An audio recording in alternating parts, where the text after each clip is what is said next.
highlighted and all for so I could show you what I wanted to show you and all. Excuse me. Page back up. Is that the Notepad++ doesn't actually save the highlights in a file. You highlight it live, and then once you close, those are all gone. So hence my difficulty with yesterday's thing. So what I've done is I've imported that file into Microsoft Word, and I've been busily highlighting all morning. The trick with that, however, if you ever try to work with a trace file in Word, is that the word wrap doesn't work. I've got a 22-inch wide piece of paper as far as Word is concerned, and it's still word wrapping. Holy crap, this stuff gets long. So here is our overall scenario for today. I have 2 phones. I should say I have a phone and a gateway. And what we're going to be doing is 2 things. Number one, I want to show you the process that a media resource uses to register itself with Call Manager and the information that you're going to need so that when you look for those media resources later on in the trace file, you know sort of what you're looking for. That's part 1. And then with part 2, what I'd like to do is walk through the process of having the transcoder get allocated for a call between a phone and the gateway for PSTN access. So we're going to watch the trace file note that there are no compatible codecs. We're going to look at region settings and whatnot, and then watch the media resource itself get allocated. So here we go. Now I'm on a different computer today, so let's see if I can manage to do this. All right. So here is our file.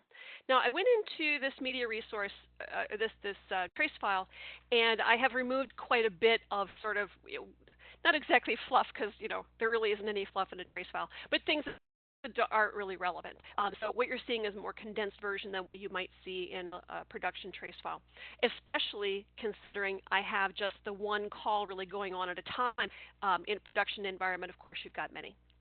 So the first thing we need to note with media resources is getting them registered. So I have an inbound connection request coming from the transcoder, and also I have a hardware conference bridge. And I've highlighted these incoming, I should say, the conversation between Call Manager and the media resources in 2 different colors. The pink is the transcoder, and the audio conference bridge is in green. When I am done with this session, once Allie gets this posted, I am going to also be posting this particular file along with the video, so that as folks are watching the video, you can look at this file as well. So to start with, we get a new connection request, and notice there isn't a device name to start with. We do see an IP address and a port number though. So remembering that we have to have these things built in Call Manager first. And then what I did in the router is I went and I bounced the skinny protocol. And that's why it is the router itself that's initiating the inbound connection request. So I have one from this IP address at this port number, and then also at this port number, just 2 different devices. Okay, well, station init, here's a station register message. Hey, Call Manager, I'd like to register. And if I look to the right here with these, one of the things it's telling me is what is it registering with. This is one of those ways, other than being able to log into the router itself and do a show command. This is one of the ways that you can see if what is coming in from the router matches what's in Call Manager. Obviously, trans-HQ, all caps, must be what the thing is called in Call Manager for this to register. Same thing with my conference bridge. So there you go. There's the 2 resources starting their registration process. So Call Manager said, cool, let's go ahead and process these. That's what Call Manager is saying. So I'm processing the registration requests. In addition to a name and a port number, it's starting to issue some of the information that we're going to need for Call Manager to be able to allocate the resource later. We're going to see TCP handles, among other things. So another thing I want to point out is as you're looking at these trace files, depending on what kind of resource you have, you're going to have different controllers in place. MTPs, both software and hardware, media termination point control, I have that highlighted. And then if you have some kind of a conference bridge, then you're going to have this guy, this unicast bridge control. So this is one of those ways, again, you can see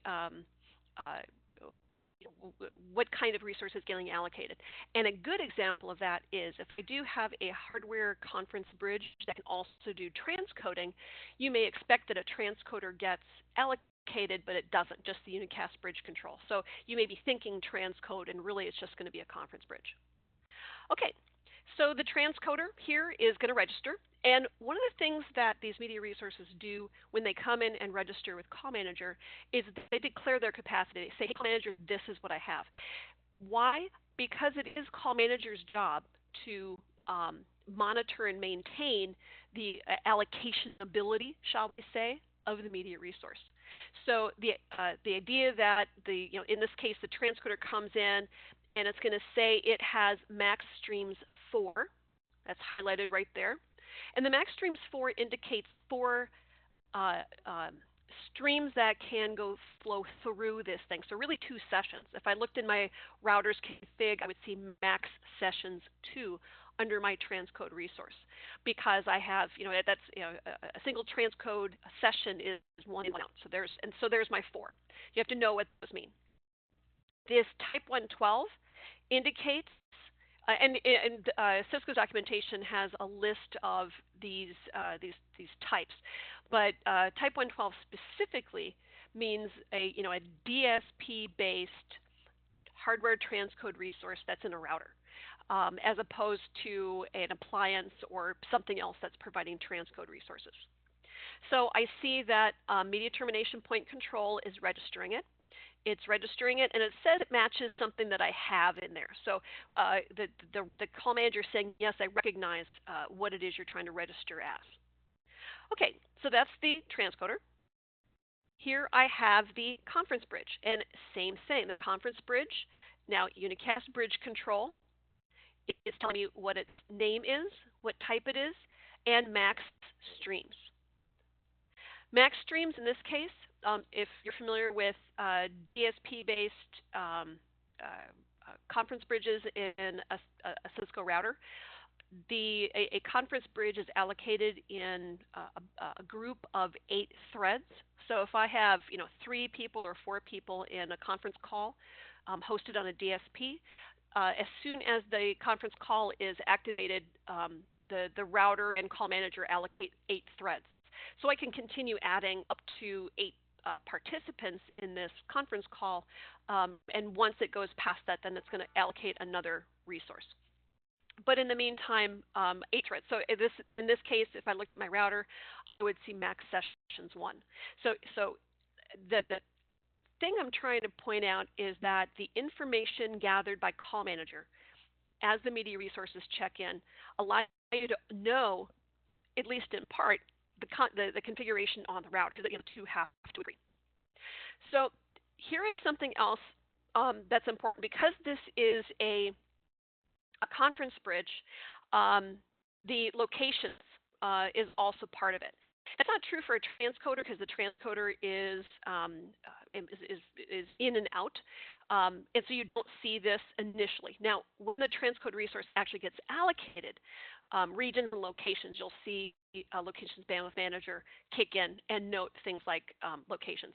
But our conference bridge happens to be in the hub none, so we're not really worrying about that. So save location CAC info. Call Manager is telling itself to store information about this particular conference bridge, so that when it's allocated, it sort of already knows what's going on there. Alrighty, so there's that. The next thing I'm going to see is Call Manager issuing a TCP handle. Now, you see this with skinny phones as well. When a skinny phone registers with Call Manager, it gives it a handle that looks like this, and each device that registers, +1, +1, +1, +1.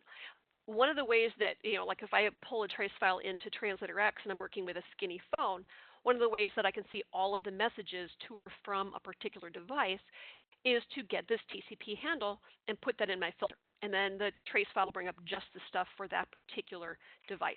So because this is a skinny-based device, because it's a media resource and a router, it also gets a TCP handle. So there you go. And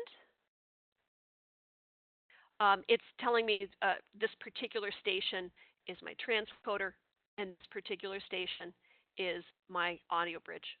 And I should note that repeatedly, it's telling me the capacity. So here's my capacity of 4 streams. Here's my capacity of 8 streams. All right, so TCP handle. Now the transcoder is going to tell Call Manager what it can support. So the DSP farm itself, or the field in the farm, shall we say, the profile, has gone to Call Manager and said, hey, I'm here. Call Manager says, great, here's your handle. Tell me about yourself. And so it's going to start talking about its capabilities, what payloads it can handle. Now these numbers here, capability 11, capability 4, capability 3, all refer to different codecs. And again, there's just, if you look in the documentation, there's a list of what the codecs are. The two that we're going to be really interested in today are capability 4, which is G711 ULAW, and capability 11, which is your G729. But the other codecs this transcoder can handle are things like G722 and ILBC and whatnot. Something else that's peculiar about a transcoder, remember a transcoder is a specific type of MTP. So one of the reasons a transcoder might get invoked is not just to transcode codecs, but also to translate DTMF. And we'll see that later on in the trace file.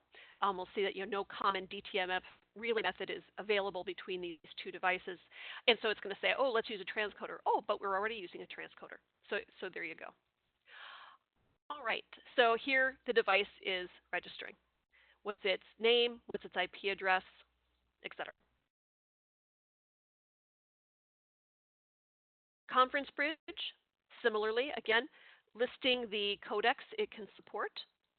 And here is another handle that is issued to this particular device.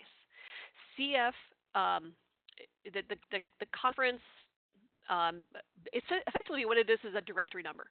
It's issuing sort of this phony directory number to this conference bridge so that it can participate in a phone call. So this is, again, another one of those things you can look at with a conference bridge, and you can say to yourself, oh, I need to see all the messages going to or from this conference bridge. And it won't be the messages about allocation, but once the conference bridge starts becoming a part of a phone call, actually starting to do, open receive channel, start media transmission, that kind of thing, you're going to start seeing this directory number in here. Here, digit analysis. Notice it's specifically saying about the digit analysis because it is now a pattern. Any questions so far? This is getting the resources themselves registered. And the important part with us, because if you're troubleshooting allocation, among the things you'll need to troubleshoot are, am I looking at the right device? Does it have the capacity I think it is? What name is it registering with? Because when we see Call Manager use media resource group lists and media resource groups to actually allocate one of these resources, it's going to be calling out to these things by name. So, am I looking at the right thing? So far, so good? Everybody all right? Questions, issues? All right. So now, the invite message. So now that the device is registered, now later on, I picked up a handset and I placed a call. So this is coming from actually an IP communicator phone out to Call Manager, and the phone itself, here's the caller ID. What I'm going to be dialing is 9911, just so it was a quick call to the PSTN. And one of the things I want you to note is that with Cisco IP phones, they do early offer with SIP. So as the phone originates its request into Call Manager, there will be this list of codecs. Later on, but that doesn't mean that these codecs can be used for the call, because remember that, well, at least one of them has to be, but remember that call manager has to use the region's settings to see if there's something compatible here and compatible there. All right, so there's that. Trying message. Here's my notifies as I'm dialing the additional digits. Here's the second 9. Another notify message, 1. And the last notify message, 1. So, and if you're not familiar with, I'm going to talk more about this when I do the session later on today, but when you're doing KPML, I pick up a handset on a SIP phone, I get dial tone. If I get dial tone first, when I am sending digits, I'm sending them using KPML, 1 digit at a time. This is why my from here, right, my initial phone number is just 9 at, because that was the initial digit that got sent. And you get these notified messages with the additional digits. This is if it's doing KPML. If you use, for instance, a Jabber client and you type in a phone number, that sends it en bloc. So it will depend on what kind of device you're using as to what gets sent. An IP communicator is actually a good example of that. I can type in a phone number on IP communicator, or I can use a speed dial, and it will still send it digit by digit, because that's just how it's configured by default. If you want to have a different behavior in your call manager, you need to modify that. Anyway, so digit analysis. It's a digit analysis, just looking at what the phone call is doing. Here's the OK message. And now we see the router, so call manager reaching out the H225 out to the router to start setting up this call. So I've got phone numbers and whatnot, my dial digits. That's H225. And I'm going to scroll down a bit more. You're going to see what I want to say about this. This is some of the fluff that I actually have pulled out elsewhere. This is unimportant to what we're looking at today. Let's see. Okay, so there's call proceeding message.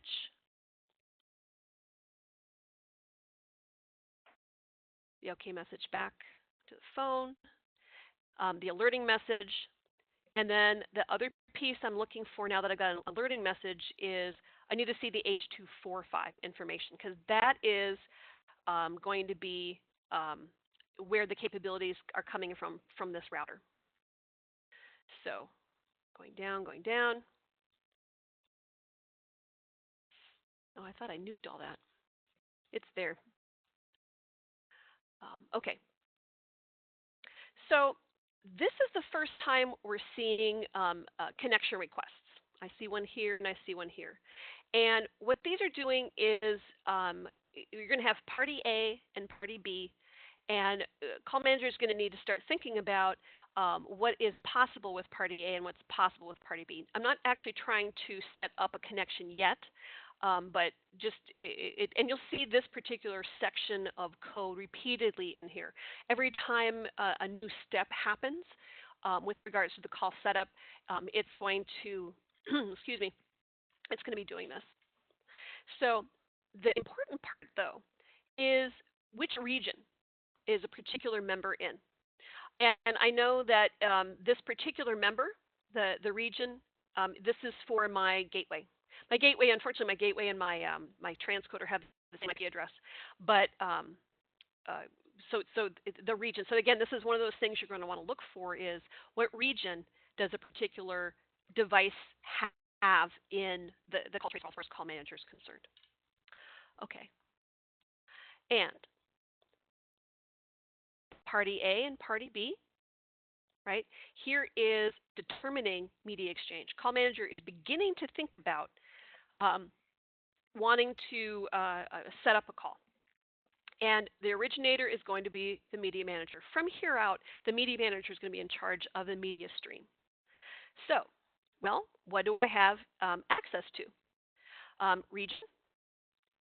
Party 1, the region is default. The peer region is G729. And so this is the phones, a call manager thinking about the phone. I'm going to see, again, a similar thing for that for the other side, the gateway side. Now, here's the thing. Here's what, again, next thing you want to start looking for. Right after this media exchange, it's going to start talking about, well, what is the region setting? What is the relationship between the default region and the G729 region, and for both audio and for video? And I can see that the codec selection is going to max at 8 kilobits per second between these two regions. So there's another piece. And it's going to be important because, again, obviously that's going to influence codec selection. As I mentioned before, you're going to see this kind of thing several times. All righty. And next. Now Call Manager is going to look at what the phone can do. If you recall that invite message, and I pointed out the fact that the SDP was there, here is Call Manager reminding itself about what the phone can do, and again, the codecs it can support. And then H.245 is going to come in from the router, and in here, we're going to see that the only supported codec is G711 ULAW. Let me change the highlight on that. That's a bit hard to read. How about green? Yeah. So you can see right here. If there were more codecs supported by the router, I've hard-coded the G711 codec on the dial here. If there were more codecs supported on the router, you'd see a list here, just like like you would with anything else. So at this point, I do have a compatible codec. I've got the G711 ULAW, and certainly that's going to be supported by my, where are we? That's going to be supported by my phone. But we're going to start seeing the region setting again. Codec negotiation by the media utility.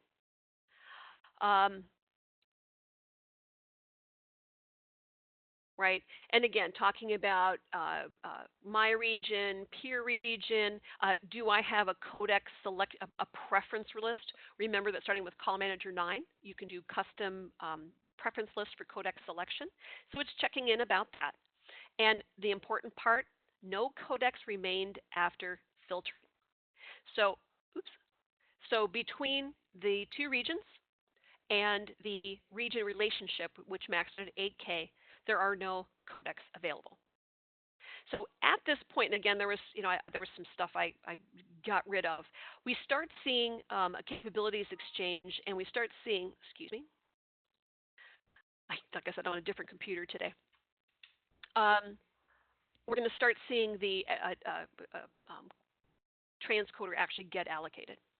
All right, so you know what? Hey, I know that I have some capabilities there. I'm getting the ringing message. We haven't actually, nobody's picked up the handset, and so the allocation of the media resource doesn't have to happen quite yet.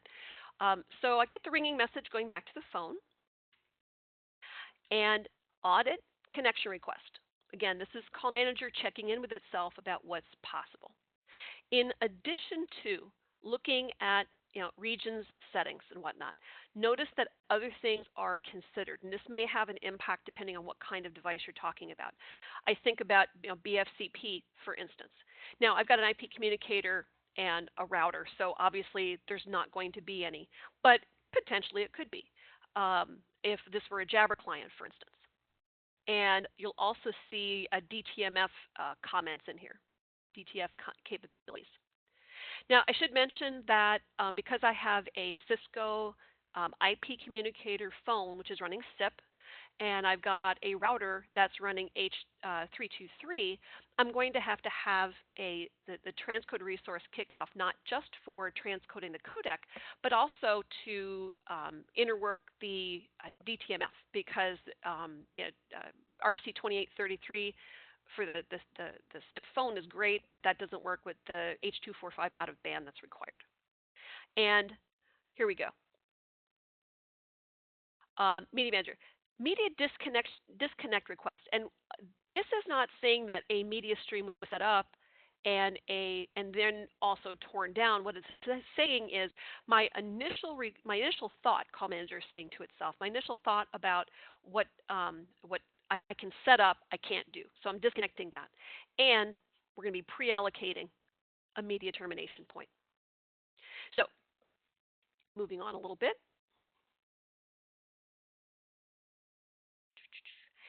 A little bit further down, I can see call admission control kick in. Not only do I have, of course, a region setting that limits what codec I can use, but I also have locations bandwidth management. The locations limits how much bandwidth I can use. And so, here that is being thought about. I'm not going to go into that in detail, but that's where you would look for that. And then region server, let's match some capabilities here.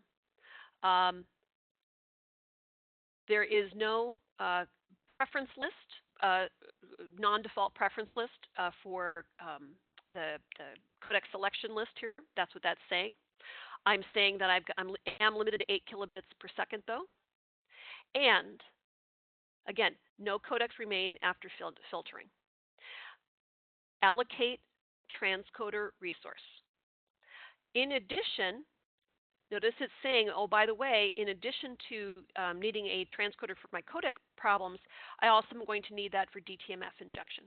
So allocate transcoder, again, repeats itself a little bit. But here is where what you're looking for with regards to call manager noting in the trace file that, yes, I need this media resource, and and why, really. Okay. So send transcoder allocation request. This is call manager sending out to the media manager itself. Hey, by the way, let's go get a transcoder. And then call manager is going to look for the media resource group list and the media resource groups, and then the eventual device that it's going to allocate. So here is where we're getting down to the codec, the transcoder's actual selection process. So far, so good. How's this going? Any questions so far?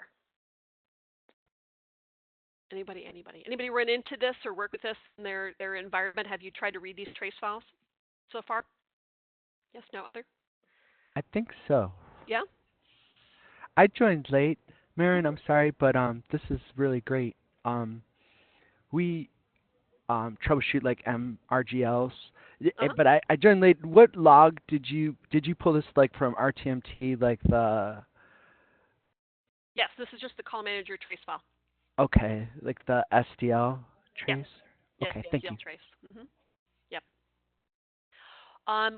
One of the things you can use to help pinpoint the spot in the trace where a transcode resource, for instance, is going to get allocated is, remember that it's when I start trying to set up the media stream between two devices really is where call manager says, oh, I might need a transcoder, right?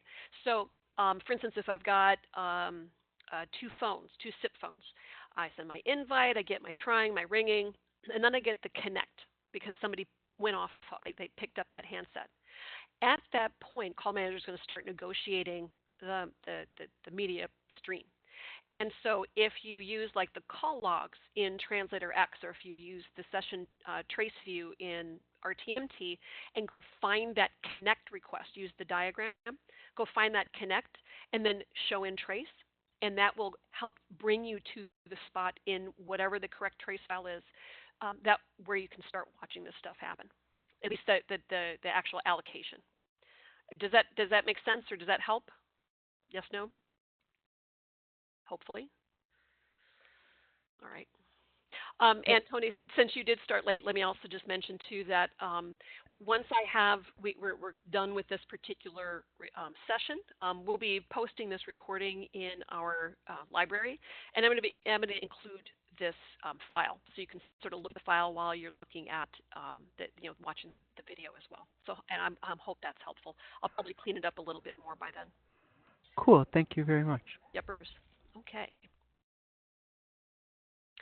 So we are sending our allocation request out to the MTP itself.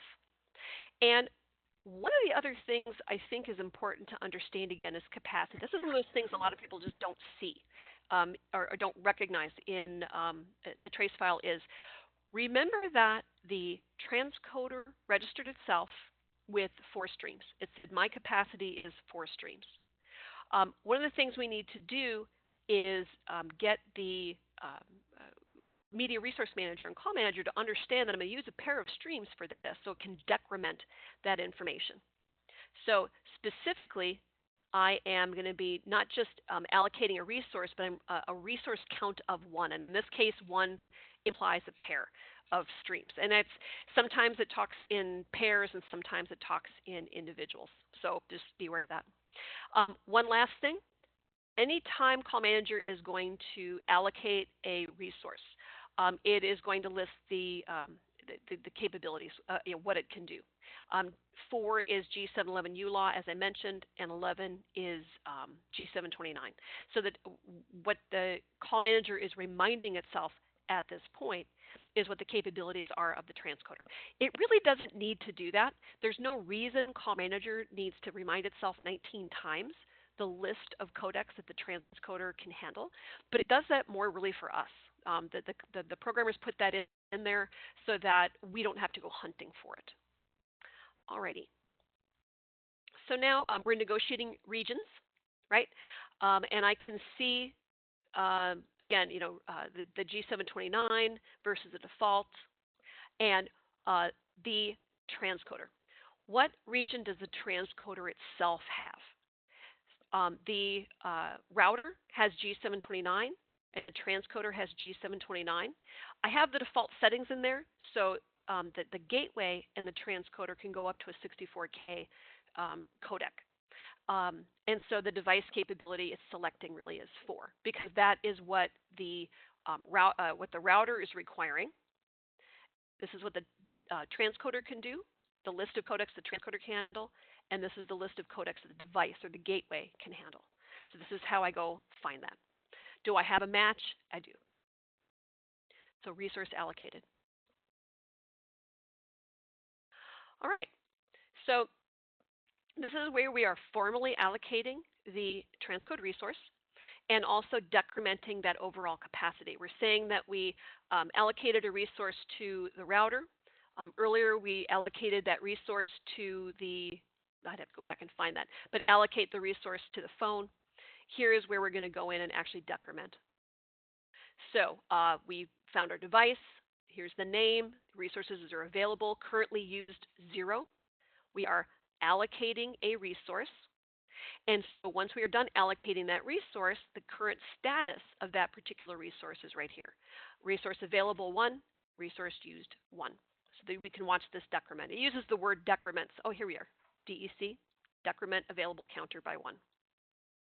In the case of something like a conference bridge, you would see a decrement available counter by 1 also, keeping in mind that that's 8 threads. All righty then. At that point, we're going to start looking for the open logical channel and start media transmission between the phone and the transcoder and the gateway and the transcoder. This is where I started to, all right, this is where I started to actually started highlighting this stuff. Where did that go? It was down a little ways. Here we are. Open logical channel from the gateway to the transcoder. So here's my open logical channel. It is media termination point control. So I know the transcoder is involved in this, and the other endpoint is that actually is the transcoder.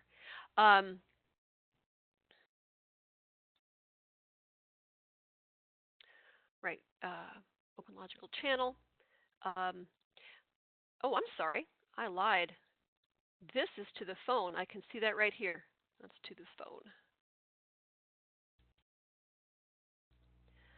Right, let me highlight that since I'm thinking about it. So this is going from the phone to the transcoder. And I should be able to see that the codec that I'm going to be choosing is going to be,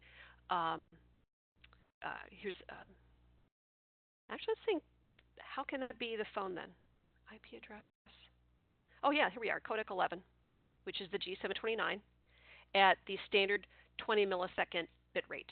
So this is what the phone is going to be negotiating with the transcoder. So we have our open logical channel here, and here we have start media exchange, start talking. If you're familiar with how like skinny calls work, you get open logical channel and start media transmission. This is a SIP phone, so we see it in a slightly different wording, but it's basically the same thing there. Alrighty. So I should see now the same thing going from, and here is, this is the part where I'm going from the transcoder to the gateway, right?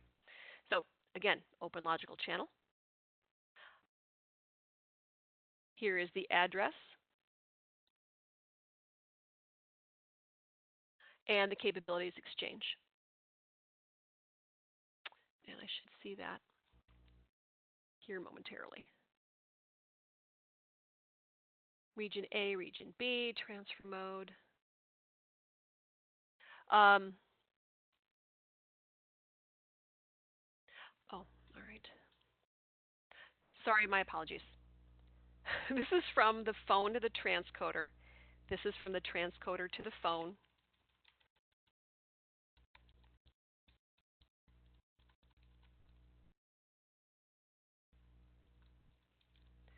And then I'll have another pair of these going from the gateway to the transcoder and the gateway to the phone. Because remember that our media streams are always bidirectional. So I'll be looking for another MX interface down here a bit. Here is Call Manager sending out information to the router itself saying, hey, this is what I need you to do. It's going to tell it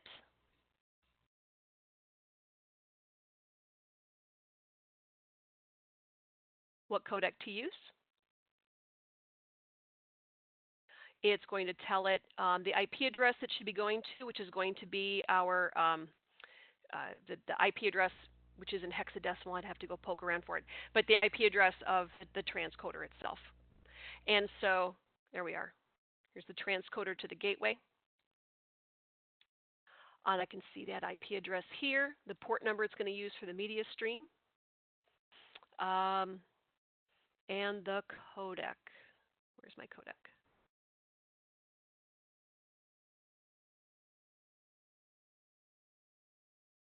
So one of these is the router, the gateway function itself, and the other is the transcode resource itself.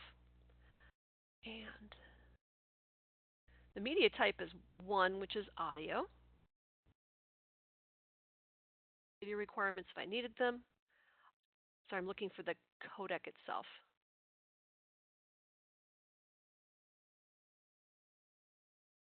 Where was it in the other one? Forgive me. That's DTMF also.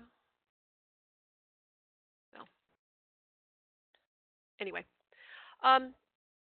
So that is the transcoder of the gateway, and then I'll see another one of those going from the gateway back to the transcoder.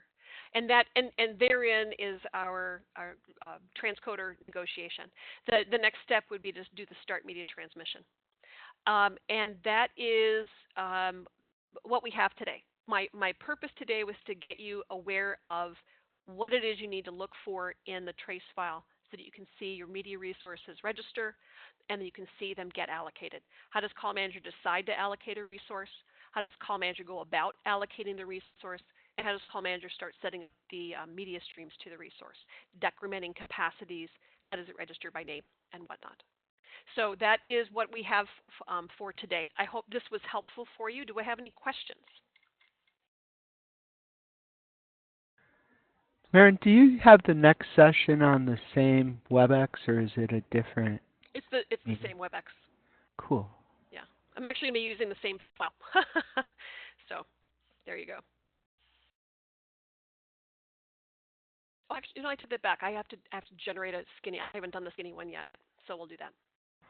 I got a quick Ronald, one. one sec. Ronald, I can't give you the this file at the moment. Flu season is here. Are you and your family protected? Anyone can get the flu, and it can be serious. Yay. Getting a flu vaccination every year is the single best way to protect against the disease. And it is recommended for everyone 6 months of age and older. Visit flushot.healthmap.org to find a clinic near you. Protect yourself and those around you from flu. Get vaccinated. Mute. It's nice having power. Ronald, I can't share this with you right now, but it will be associated with the next video when I post that. Do you not have access to the next stuff, or are you using the free week, Ronald?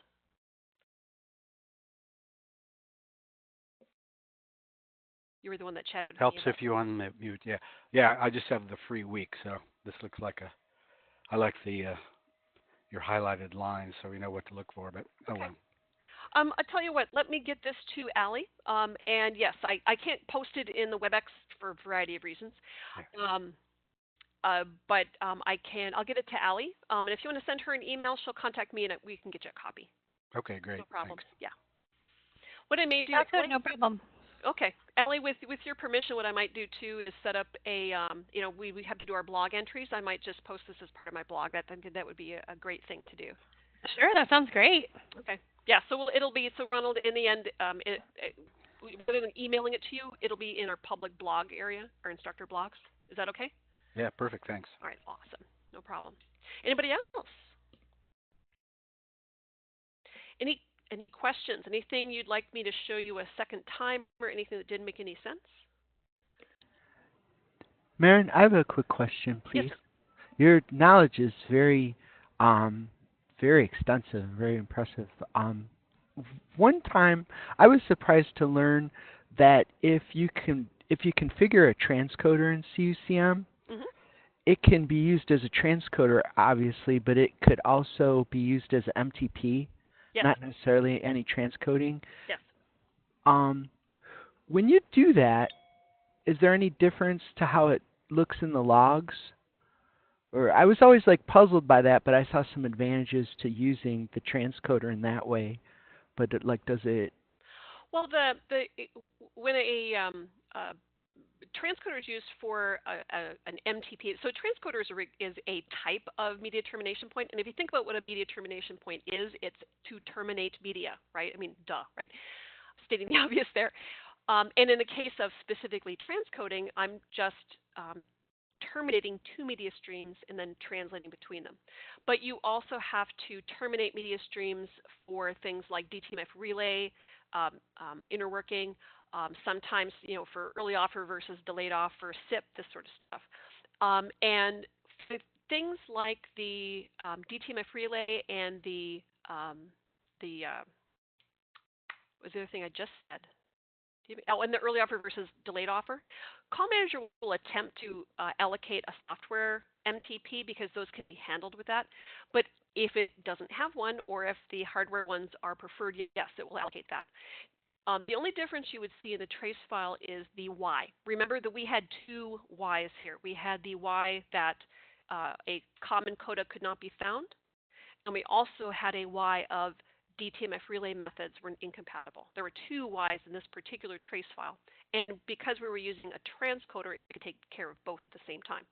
So in the trace file for just a DTMF relay inner working, you would just see it, I need to allocate an MTP because of this. Oh, my first available MTP happens to be this transcoder named this. Does that make sense? Yeah, it does. If I could give you my use case, we have a fairly large UCCE implementation. Okay. And that's just like you said, the inner working or for DTMF relay. But another thing, we have a CUCM that kind of is integrated with the system. And I think for CVP, it works best to terminate the call on an MTP because it's kind of queuing on the port, and you might pass it around, so it's nice to have a spot to squat that the CVP can address and move the call around. And they set up these MTPs as hardware-based MTPs, yes. And it works great. And that system actually works best with G711U, Mm-hmm. but they didn't set up any transcoders. And as we're getting more familiar with the system and using the dialer, it actually needs transcoders, but none were set up by our partner. So I was kind of wondering, it's like, I wish they would have set up, because we have like kind of big farms of like 3,000 MTP farms, Mm-hmm. and it might have been better if some of them, if not all of them, were transcoders, because then they can kind of serve that dual purpose you mentioned. But I Sure. don't know. It's I am obviously not familiar with your architecture. If you have that large a pool of MTPs, and I assume that means that are these router-based like DSP-based MTPs, or do you have some kind of an appliance? That's a good question. They're ASR Uh-huh. 1002. There's two. I misspoke by saying 3000. There's two ASRs that have like 3000 DSPs each. An ocean in them. Okay. I personally don't see any technical reason off the top of my head, with the additional caveat of I know enough about contact center to be dangerous, but this is not my area of expertise, so I may be talking smack here. But it doesn't seem to me to be a problem to reconfigure at least some of those MTPs as transcode resources and make them available in like the same media resource group as your MTPs and your transcodes in the same media resource group, which means that it will use the for transcode, it will have transcode resources. For MTPs, it will use MTP resources first, and if it runs out, then it will use transcode resources. The downside is, actually, no, take that back, that they should be interworkable at that point. I think they are. It's not. I'm not going to change it right now, unless we like kind of test it out. But I appreciate that Sure. input, because we're learning like just in the MRGL CUCM, we can really control like which side of UCCE is active, just by moving around the resources in the media group. So good stuff. Thank you. Yes. And just to say this out loud, because this is another one of those things that not everybody quite gets, is if I have two like resources in the same media resource group, and this is getting back to the capacity with which a particular resource registers itself, right? If I have two like resources, so for instance, in your case, you've got maybe several DSP fields in your DSP farm, whatever, of MTPs. Well, I have two ASRs. I've got a field over in ASR number 1. I've got a field in ASR number 2. If I put both of those MTP resources in the same media resource group, Call Manager will load balance the allocation. Right. And if it's a like resources in the same group, if you need to prefer one over the other, moving them into two different groups and then putting them, of course, in order. But there's no way to order inside a group. But that's why knowing the capacity for registration is important too, because then you'll know, what's going to get reallocated first, what's going to get allocated second.